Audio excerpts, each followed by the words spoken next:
Hey guys, this will be video 20 for the Flying V design build, and I've got it outside and pretty much finished up for the most part.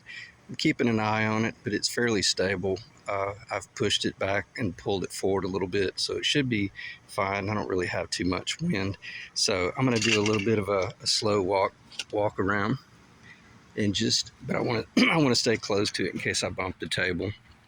I can grab hold of it and not lose it. But I'm about to upload some of the pictures. I just bumped the table, so let me just make sure it's not moving. I'm about to upload some of the still pictures to eBay, and I'm gonna sell it. I may list it on Reverb as well.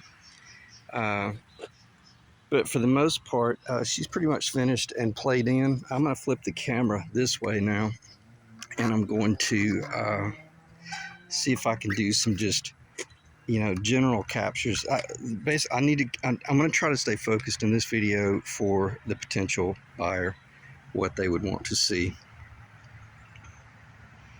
And I haven't decided whether I'm going to let the Spurzels go with it or not. I'm torn. I'm probably going to list it fairly much a la carte and whatever you want. If you want chrome, or if you want whatever, I'll install whatever you guys want, because quite frankly these go on my 6120 and I really don't want to get rid of them. I'm not too concerned about the little Floyd.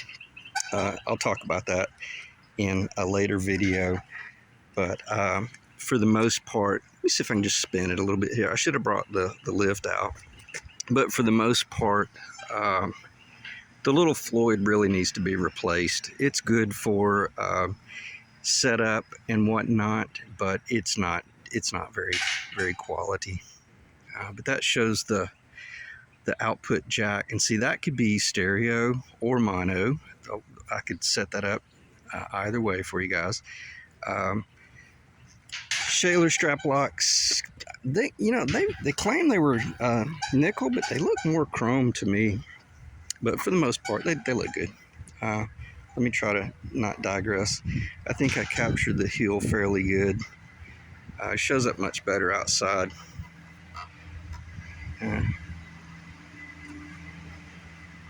Very nice. I'm very happy with that. That turned out really good.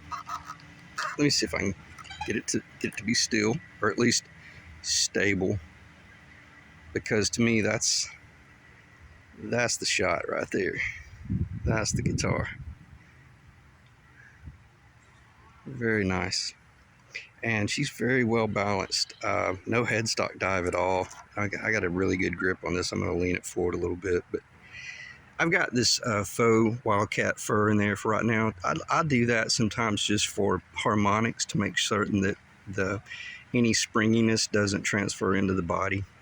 But that's not glued in. That's just laid in behind everything. So anyway, I won't waste time on that type of stuff. There's no sense in going into that. I've already covered that pretty much. Sorry about the craziness, but I just want everybody to kind of see the body in action. This old drum wrap for certain is vintage, because it has a little bit of orange peel in the finish. But right now I've got I think 4 coats of clear nitro cellulose lacquer on it, and it's it's shining like a new dime. But every now and then you'll turn it into the light. Let's see if I can pick it up, and you'll see just a little bit of the old orange peel, and that is not the install, because we saw we had a perfectly flat finish. Do you see that when you're moving around? Absolutely not, and you have to really be looking for it. So anyway, not to bring up anything negative, but there's really nothing negative. I just want to point that out, that it's not a Lamborghini finish, and but it looks like one from 3 feet away, if not a Ferrari. And I'll share the reason why I like the whole Ferrari thing someday. It basically boils down to a guy by the name of Francesco Baracca. He was a fighting ace in World War I. Yeah, World War I. So anyway, I'll cover that someday. I've just got the replica vintage Les Paul knobs on there, but I gotta tell you, they feel good. They roll really nice. This is the first time I've ever used these, and I'm gonna be putting these on my 59 replica, but I'm really happy with them. The reason the reason I mentioned this Floyd needing to be replaced, the Floyd, I'm sorry, the Floyd is fine, but it's just the design of the arm, and I've got this relatively just finger tight, just way too much movement. Now it could be, see how it's tight enough that it's not really spinning, but this could be sleeved, and I could sleeve this and it be incredible. But anyway, I'll cover that on the end with whomever buys the guitar. So I think I'm going to shut the video down right there, because, or I'm going to pause it and then I'm going to transition indoors, and we'll talk a little bit more about some of the details. So let me pause the video. Be cool if I can get it to stand up from the back, but I'm not going to risk dropping it. Wow, yeah, she stood right up. So that 1 7/8 inch body, let me push it forward a little bit. Okay, yeah, she's trying to tip forward when I push it forward, but I think it'll be fine right there. I'm sorry for just kind of the boring pause, but I'm going to turn the camera back up. I'm going to look around the camera and just capture the guitar from the back, and hopefully that's showing up okay. And I hope it doesn't screw up your camera view going from horizontal to vertical, but she looks really good, and all's well. Let me see if I can move around here without, I'm gonna move the chair without bumping the table. Yeah, she looks really good.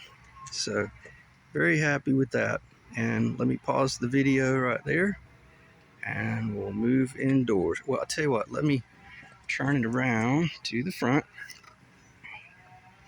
See if she'll behave. Yeah. So that 1 7/8 inch body, she can stand on her own. All right, that's pretty cool. I'm gonna pause the video right there, and we'll move indoors.